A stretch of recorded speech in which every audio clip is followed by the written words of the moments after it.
Welcome to Taking Care of Mom and Dad. Today we have Rocky and Jenny coming to us from Senior Care Authority. Thank you for being here. We're glad to be here. Thanks for having us, Joanne. What made both of you want to start this business? Well, there's a really interesting story with how we found the business, but I'll tell you, it's a very satisfying business. We help families find independent and assisted living and memory care. Jenny and I are both certified dementia practitioners, and Jenny has some other certifications she'll talk about. But it's just a rewarding business, and we're going on our fourth year, and we've helped probably over 200 families throughout Central Florida, and it's just a really rewarding business and industry to be in. So you helped over 200 families? Yes, we're going into our fourth year. We're probably 3.5 years now. It's really interesting. We had a staffing company prior to this where we help people find jobs, and we would place them with companies. So now we're just helping families we're doing placement of seniors into assisted living and memory care communities. So we shifted from the job market to the elder care market. Oh, that's interesting. What made you do that? Well, interesting. I'll let Jenny talk about how we discovered Senior Care Authority. Okay, Jenny. Hi, my father lives in Western New York, and he was getting up in age, and me being in Florida, I was starting to be proactive, thinking about what's the next step for him. And I started researching assisted living communities. And to be honest with you, I was having a hard time getting people to call me back. And I was getting frustrated, and then came upon Senior Care Authority and started talking to the gentleman up in the Rochester, New York area. And as I started talking to them and they were telling me what their services were, I was getting more and more interested for my father, yes, but also as a next career for me, because I was in between careers. And I have a passion for children and seniors. My grandmother is one of the most important people in my life, or she was. And, I discussed it with Rocky and thought, this is a great business. It's going to be the end of my career, going into, stopping to work. Retirement. Yeah. And I get to help families. And I do not charge aided by the community. So there's not also that financial burden on the families to help them. So that's how it came to be. We decided to buy the franchise and opened up in Central Florida. It really is a nice business, especially, with Jenny and I. We've owned several businesses, but I think this will definitely take us into retirement. We may be placing ourselves in one of our communities one of these days. Well, you'll know which one, right? Yeah, we'll know. What services do you provide? How would you describe that? Well, it really starts with taking a phone call from a family and learning what their needs are. I think the three primary factors, with the services we provide are, the first one is the levels of care that mom or dad might need. That I think probably is at least 80% of the situation, because that's the main thing. We want to make sure we're finding the proper care. So the second thing is budget. The cost of communities, it's a big range. It's kind of like the real estate market here in Central Florida. And so based on the location of the various communities, the costs differ.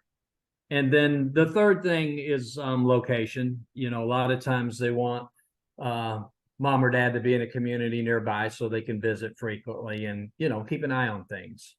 So, as far as the services, we vet those communities. We do tours with the communities prior to even bringing a family there. But then once we do start working with a family, we actually go on the tours with the family. So we hold their hand from the first phone call, all the way to when they actually move in. So that's like the big focus of what we do. We also have A couple of other neat things that we offer. We have a program called Beyond Driving with Dignity, and it's a really wonderful program. It allows us to sit down with the family and eventually the senior driver themselves, and they do a self-evaluation on whether or not it's safe for them to be driving at this point.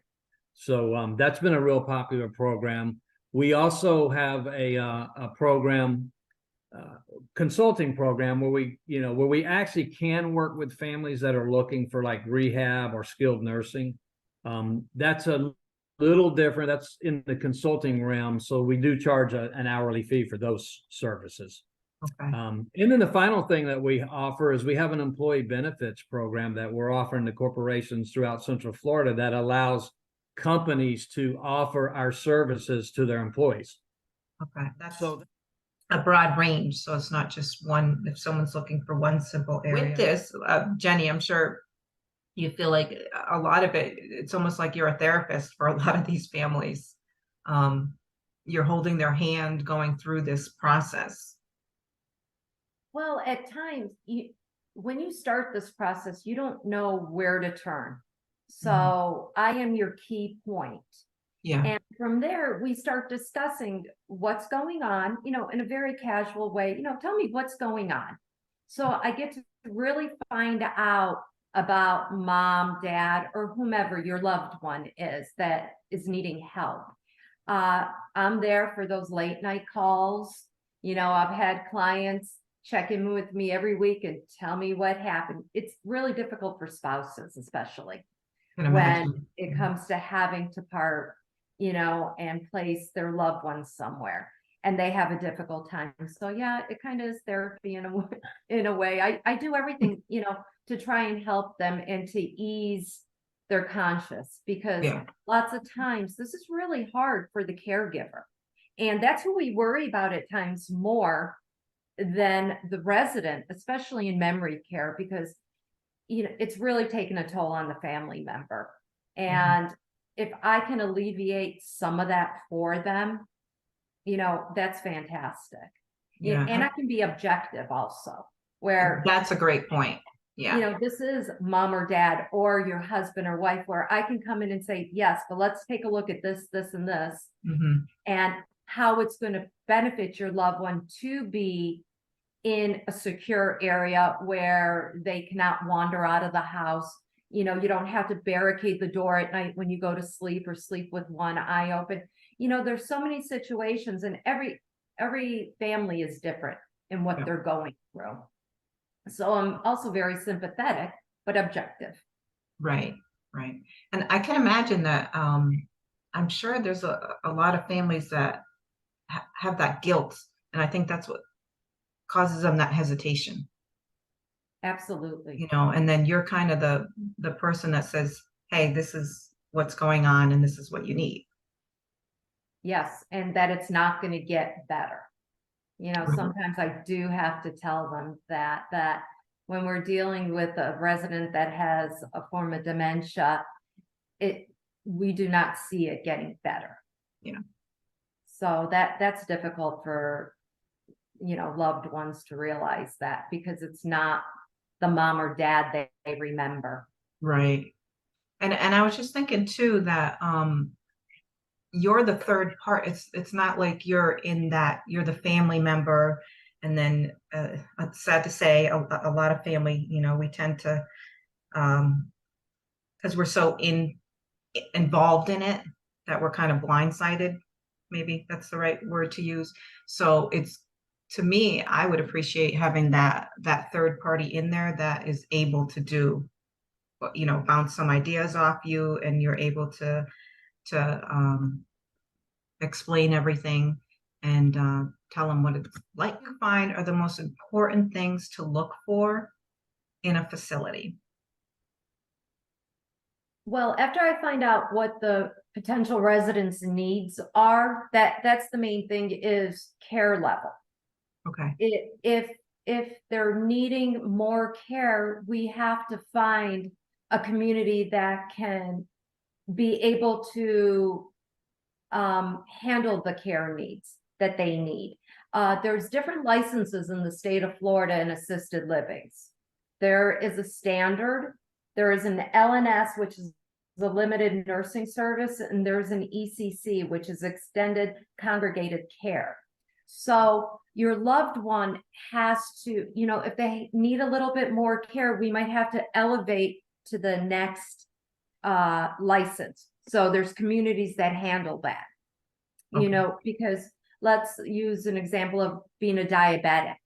Mhm. If they're a sliding scale diabetic, there has to be a nurse on staff to be able to check, you know, the blood and to administer the insulin. That is a specific community. They can't just go into a standard community. So I have to really look at everything that they need, their care that they need, start from there.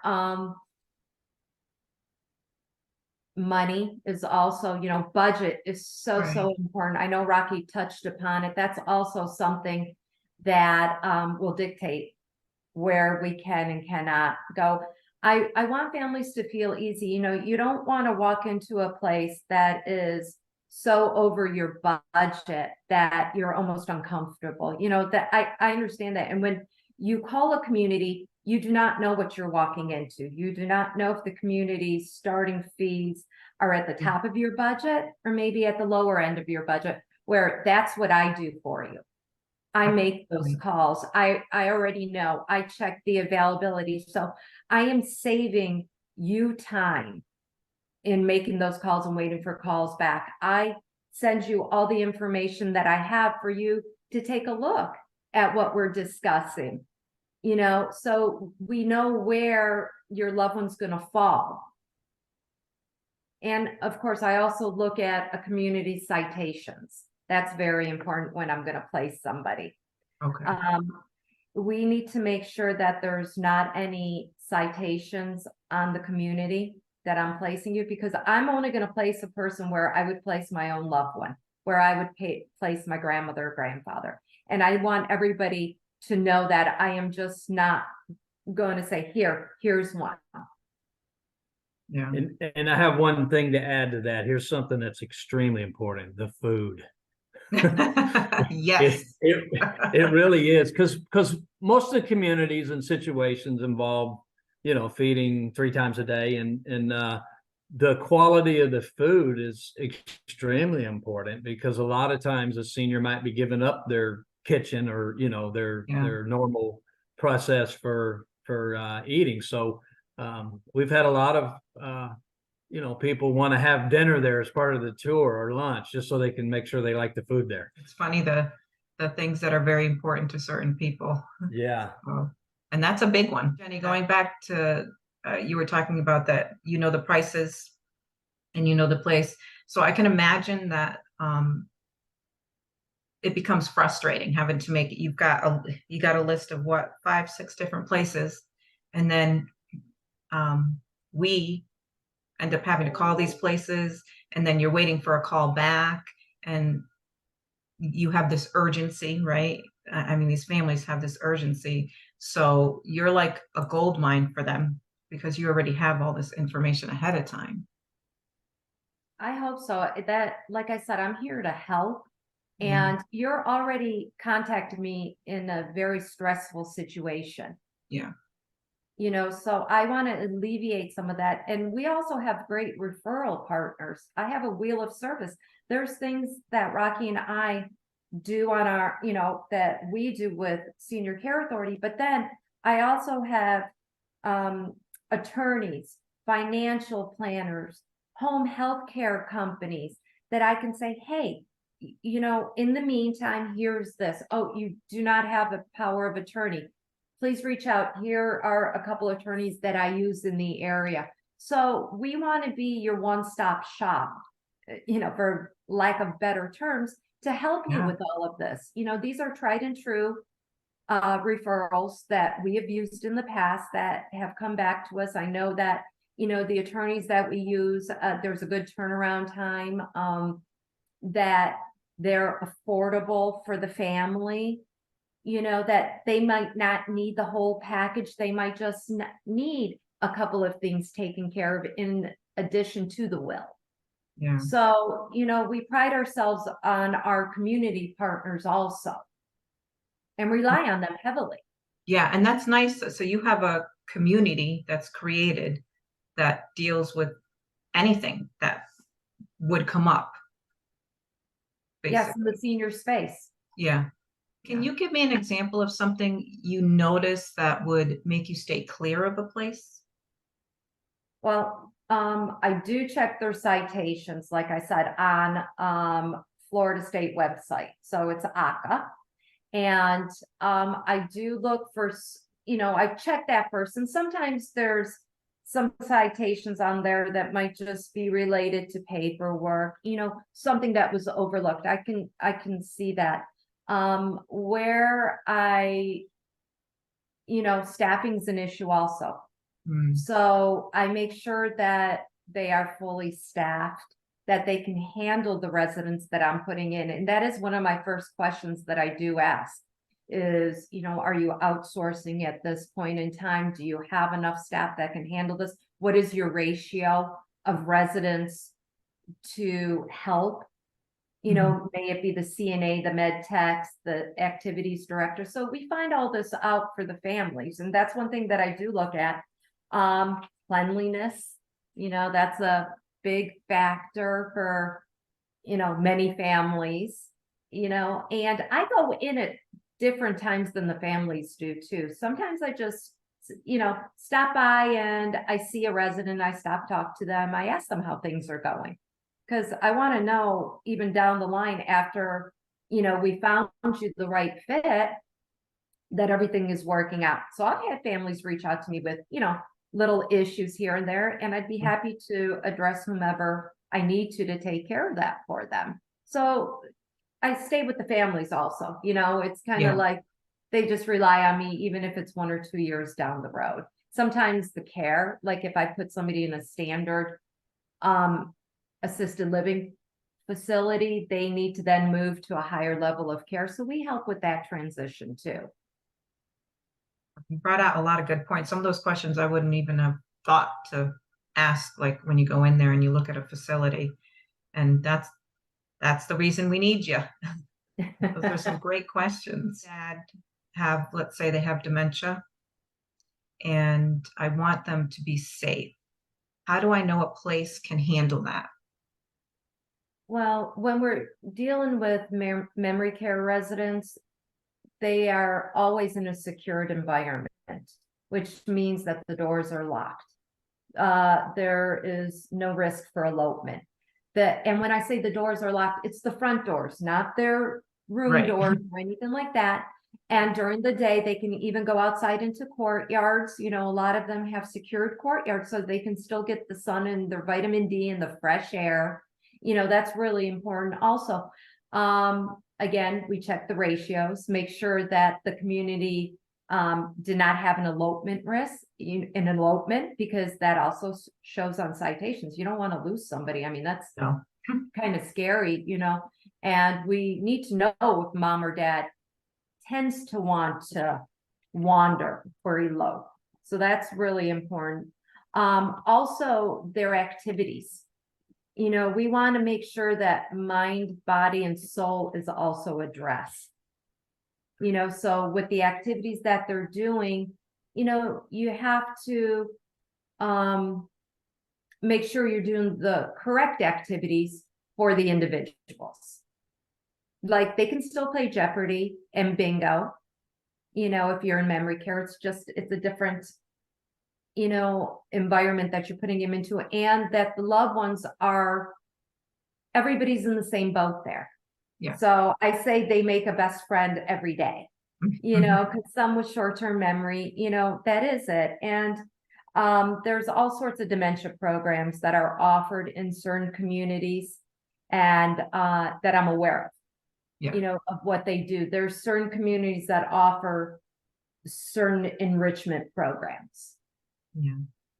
And we say a lot, age appropriate for them. Right. That shows respect for them, enables them to still be active and about. So you probably also look into the education that's provided for some of those, because I know there's different companies that really excel in providing their staff with that education. Yeah, I'm a certified dementia practitioner. And a lot of the communities also have certified dementia practitioners as part of their staff.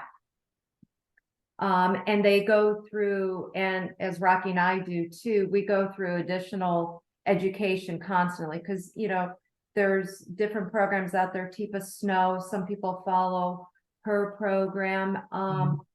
So it helps the employees that work in memory care how to redirect and how to different cues and how to approach somebody that has, cognitive impairment. There's certain ways to approach them because as their journey deepens into dementia, they also start losing, besides cognitive ability, vision. There's a lot of different impairments that come with that Yeah. people aren't aware of.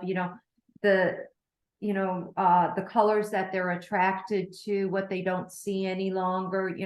Taste is also still one of the strongest senses that they have throughout that journey. So they start craving sweets a little bit more. So you just learn certain things like maybe to entice them with water, but put crystal light in it. So there's different things. People don't realize with that dementia, it's not just one sense, a lot of senses change. And so you kind of have to entice them with that. So that's a very good point. We're looking at daily activities. What do you look for? A lot of family members are concerned with keeping their loved ones active. What would you say would be important to look for when you're going through a facility for daily activities? It potentially falls a lot on what the resident likes to do. There's different communities that offer different programs. So if you have an introverted senior going in that doesn't want to do bingo, doesn't want, the big hustle and bustle, then we look at a smaller community. So I do look at programs that go on all day. Typically they start after breakfast, there's an exercise class, and then there's a little bit of downtime, and then they pick up another activity. It might be arts and crafts. And then it's time for lunch. So there's another activity. I like to see programs that start in the morning and go to about 6 at night. There's some communities that like to follow through after dinner to at least play Jeopardy or watch a movie together before it's time to go to bed. When it comes to memory care, a lot of family members think their loved one needs stimulation all day long. They also need downtime. Overstimulation is not good for, somebody that has cognitive impairment. So, we look at that also, but they have their own rooms or apartments to go into if it's sensory overload also. So, there's options out there, but I do look for something that will entice mind, body, and soul to touch Okay. on all of that, exercise, and then brain stimulation, and then fun. You touched on it a little bit. Is it better to look at a smaller or bigger place, or does it even matter what size the facility is? I think it does matter, and that's where I get the insight from the family of what mom and dad like to do or their loved one like to do prior to. And if they are really social and would like a larger community, if they're not, maybe we look at a smaller community. We even have residential homes that are, licensed as assisted living facilities that only have 5 residents in them, and get more individual care because that's what the individual wants or needs. They might not want to be in a community with 100 people. Right. Really take the cues off the family. The family. Okay. Yeah. And that's a new one to me because I'm from New England and they don't have those smaller facilities at all? They're more like a home. Correct. You They're have your own arrangement. typically a four bedroom, 5 bedroom home that has staff that, you know, works there 24/7. They have awake staff at nighttime. That's really great for some memory care potential residents also, that they might need that smaller individualized community. Now, can you go through with me just the basics? Because I know each case is kind of person or level of care is suitable for, let's say, either independent or assisted living. Okay, independent living is individuals who still live independently and are active, and those communities typically offer 2 meals a day. They have full kitchens in their apartments that they can cook if they like. Activities that are geared towards independent individuals that need absolutely no care whatsoever. Some people still drive. They still drive an independent or assisted living. So, and then once you go into assisted living, that really is where they need assistance. It may be med management. You know, they cannot remember to take their meds every day. And, you know, that's a service that assisted living provides as opposed to independent. Activities with daily living, their ADLs, if they need help or assistance, you know, standby assistance for showering, for dressing, for transferring. Now, what would stop you from going into an assisted living community is the transfers. You Okay. have to be able to stand and bear weight and be able to assist the caregiver in getting out of your bed into your wheelchair or into the chair. That is a stand and pivot is one of the most important aspects of whether you can go into assisted living or you might need more care, which may be going into skilled nursing. That's a good point. So then it would be called skilled care after that. Skilled nursing would be where you need assistance with everything and that there is nursing care 24/7 there for you. And that you're not getting out of your bed any longer, because in assisted living, you cannot stay in your bed longer than 14 days. It's good to be able to know the differences on there. And then obviously, like you mentioned, it's an individual case when they call you, and they'll be able to give more details on that. How would you go about finding out if a place is licensed or inspected? Like, is there a certain area, a certain website, or where do you go to find that out, your information? I go on AHCA, which is the Agency for Healthcare Administration for the state of Florida, and they are the ones who license assisted living communities and also have their citations listed there. So that's how I find out. But yeah, if I have questions, I pop on that website for almost anything to, you know, to see. Some will tell me if they accept Medicaid. You know, there's certain things that I need to know prior to even going to visit them. Yeah. So that's really the main thing that I fall upon. And, you know, you listen, you know, you just rely on AHCA for all their updates. And is that a simpler for someone who's not in the field? Is that simple to go through, or like when they go on to understand, basically, is what I'm saying? It used to be till they changed their website just recently. But there's a lot of, you know, like with any website, you can go down a rabbit hole. Yeah. You know, if you don't know what you're looking for. So it's navigatable, but it's that word. But So that's where you come into place, where you'd Yeah. be able to at least show them, like, so that they understand, like, let's say they see a citation or something, so that they're able to understand what it means, basically.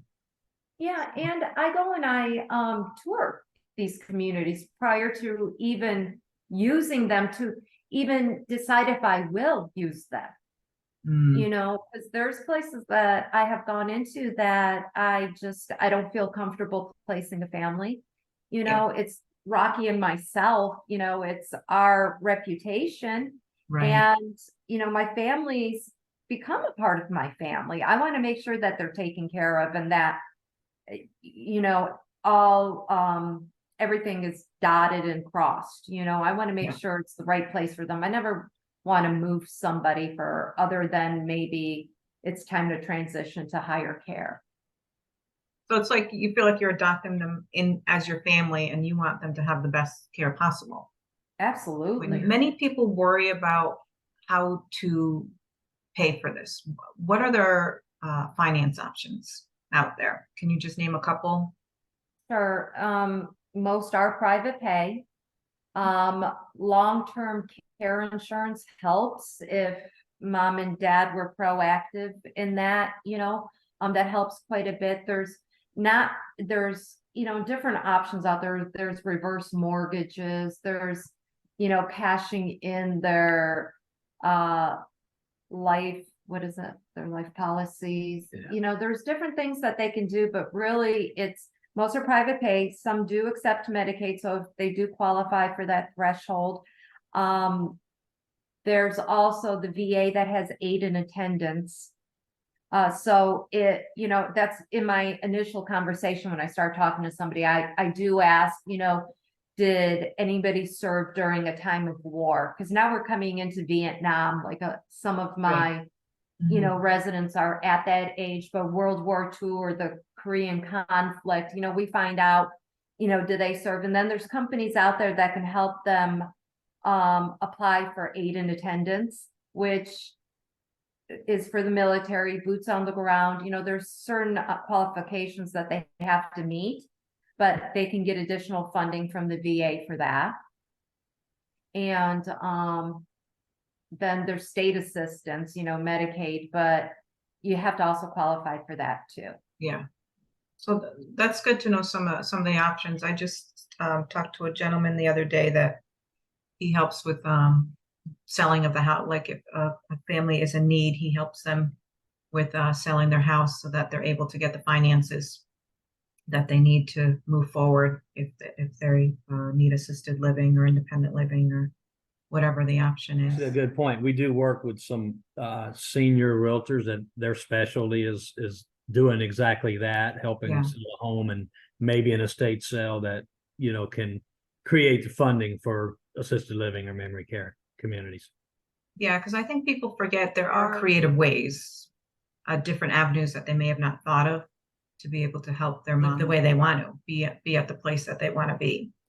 Thank you, Rocky and Jenny from Senior Care Authority, for joining us and sharing with us a little bit about your business and your story.